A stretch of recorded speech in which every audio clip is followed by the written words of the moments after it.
Mempunyai impian dan memilih menjadi pemalas adalah cara yang paling indah untuk menjadi gila. Ya, mana ada orang pemalas bisa mewujudkan impiannya. Kalau dia memikirkan impiannya, terus dia tidak melakukan apa-apa, lama-lama dia bisa jadi gila. Mending jadi orang bodoh tapi rajin daripada orang pintar tapi pemalas. Orang bodoh tapi rajin, setidaknya mereka bisa hidup karena mereka rajin. Tapi orang pintar kalau pemalas, ya mereka tidak bisa dapat apa-apa. Buya Hamka pernah menulis, salah satu pengkerdilan terkejam dalam hidup adalah membiarkan pikiran yang cemerlang menjadi budak bagi tubuh yang malas, yang mendahulukan istirahat sebelum mereka lelah. Harusnya pekerjaan tersebut bisa kita selesaikan saat itu. Tapi karena kita malas, akhirnya kita menundanya untuk dilakukan besok. Sehingga besok pekerjaan kita malah menjadi berlipat. Harusnya kuliah kita bisa rampung semester ini. Karena kita banyak menundanya, akhirnya kita harus menunggu lagi sampai semester depan. Akibatnya, uang orang tua kita yang harusnya bisa dialokasikan terhadap hal yang lain, atau mungkin biaya haji mereka, terbuang lagi karena harus membayar uang semester kita. Menunda bukan cuma bisa membuang uang dan kesempatan, tapi yang lebih parahnya adalah dengan menunda pekerjaan, sama saja kita menunda kesuksesan. Refreshing dengan teman-teman ngopi, ngobrol, dan nongkrong di cafe itu sih boleh-boleh saja, selama semua pekerjaan kita sudah bisa kita selesaikan.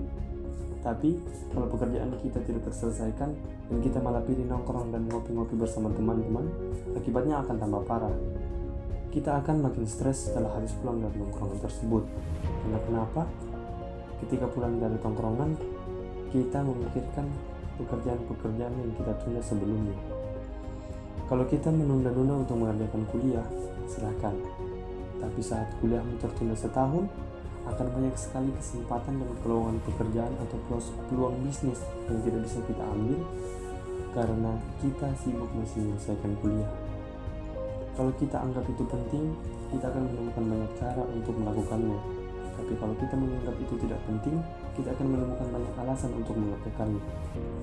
Disiplin adalah pembeda, mana orang yang hanya ngomong besar dan mana orang yang bekerja besar. Dunia pekerjaan sekarang sangatlah kejam. Perusahaan begitu kompetitif dan mereka sangat membutuhkan orang-orang yang punya profesional yang tinggi, sehingga perusahaan mereka bisa bertumbuh. Pada saat kita dianggap tidak lagi punya kompetensi, maka siap-siap kita akan dibuang dari perusahaan itu. Dunia bisnis juga tidak kalah menyeramkan. Saat kita menunda, maka kita akan kehilangan kepercayaan. Kalau kepercayaan hilang, maka siap-siaplah untuk terjungkal ke bawah karena pelayanan adalah segalanya.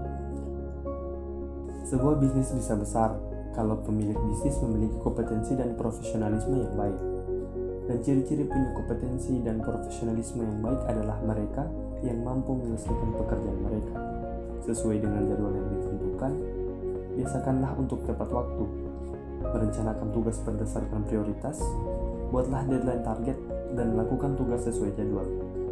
Dan jangan memaksakan diri di saat benar-benar kita sangat lelah. Beranilah menolak hal-hal yang bukan prioritas dan kurangi hal-hal yang tidak produktif. Dunia tidak peduli dengan kondisi mood kita saat ini. Jangan menunggu mood kita untuk datang, tapi ciptakanlah mood kita untuk mengerjakan apa yang kita mau kerjakan.